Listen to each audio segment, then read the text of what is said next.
واقعہ حضرت علی کی پیش گوئی میدان کربلا کے بارے میں۔ ایک دن حضرت علی کربلا کے میدان سے گزر رہے تھے۔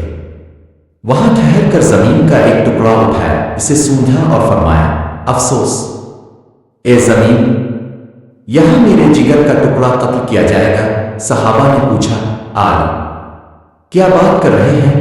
آپ نے فرمایا، یہ وہ مقام ہے جہاں میرے بیٹے حسین کو پیاسا شہید کیا جائے گا۔ حضرت علی کی آنکھوں میں آنسو آ گئے اور آپ نے فرمایا، اے حسین، تمہیں تو کربلا کی پیاسی ریت پر شہید کیا جائے گا، تمہارے بچے بھوکے پیاسے ہوں گے اور الفامت میرے لخت جگر پر ظلم کرے گی۔ یہ بات سن کر صحابہ بھی رونے لگے۔ حضرت علی نے اس زمین کو کرب و بلا کہا، یعنی غم اور مصیبت کی زمین۔ سبب، حضرت علی کو اللہ تعالیٰ نے بصیرت، حکمت اور علم باطنی عطا فرمایا تھا۔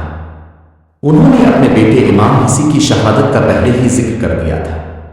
یہ واقعہ کربلا کی سچائی اور امام حسین کی عظمت کو مزید واضح کرتا ہے۔